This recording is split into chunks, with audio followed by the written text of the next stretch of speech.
আগত আমাদের বিএনপির আদর্শে উদ্বুদ্ধ হয়ে তারা আমাদের দলে এসেছেন, আমি তাদেরকে সাদর আমন্ত্রণ জানাই। কেন আমাদের এই দলে এসেছে, এত সুন্দর আমি ইসলাম ছেড়ে বিএনপিতে কেন আসলাম? হ্যাঁ, অবশ্যই কারণ আছে। আমি বাংলাদেশ জামাতে ইসলাম যখন ঢুকেছিলাম তখন আমার একটা আশা ছিল, আমার একটা প্রত্যাশা ছিল যে একটা আদর্শিত দল যারা কাজে কথায় এক থাকবে। কিন্তু আমি দীর্ঘ সময় এখানে অতিবাহিত করেছি এবং ধৈর্য ধারণ করেছি, তাদের কথা ও কাজের সাথে কোনো মিল নাই, কোনো মিল নাই। এটা কিসের লক্ষণ? এটা মুনাফিকের লক্ষণ। ইসলামও করবো আবার মুনাফিকও হবো, এটা তো হইতে পারে না।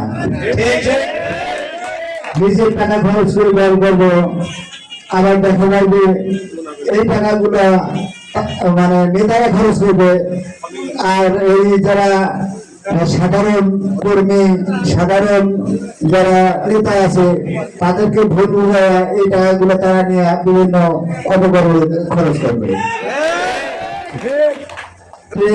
আমি সচেতন মানুষ হিসেবে এটা আমার বিবেক সায় নাই, বা আমি এটা মানে নিতে পারি নাই, যার জন্য আরো কারণ আছে। আপনারা একটু পর্যালোচনা করলে বুঝতে পারবেন। এই যে আজকে অনেক অনুদানে কিন্তু আছে আমাদের মাধ্যমে। রবিউল ইসলাম কেমন আছে? রবিউল ইসলাম তো মানে এখন এই কি বলবো, ওই পুতুল নবাব তেজরানি আলিবুদ্দিন খান, না পুতুল নবাব আলিবুদ্দিন খান, আমাদের এখনকার এমপি পুতুল এমপি। উনি কারিশোর আসলে উনি আর কোন বাড়ি শাহজাহান করি যারা মুখে একটা বলে, কাজটা আছে একটা প্রকাশ করে না, অন্তরে লালনও করে না। ওই মুখে নেতা কর্মী ভুল বোঝায়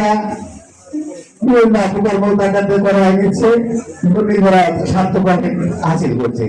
তারা যে অনুদানটা দিচ্ছে দেখা যাবে এই যে আমাদের শহীদ বলে বলেন যে দামাত মানে দলের নেতা কর্মী ছাড়া কাউরে কিছু দেয় না। আমি এটা তো এরা সমর্থন করি না। জামাত বর্তমানে এটা দিচ্ছে, দেখবে নয় খায়রুলের আত্মীয়, নাইলে রবিউল ইসলামের আত্মীয়, নাইলে শাহজাহানের আত্মীয়,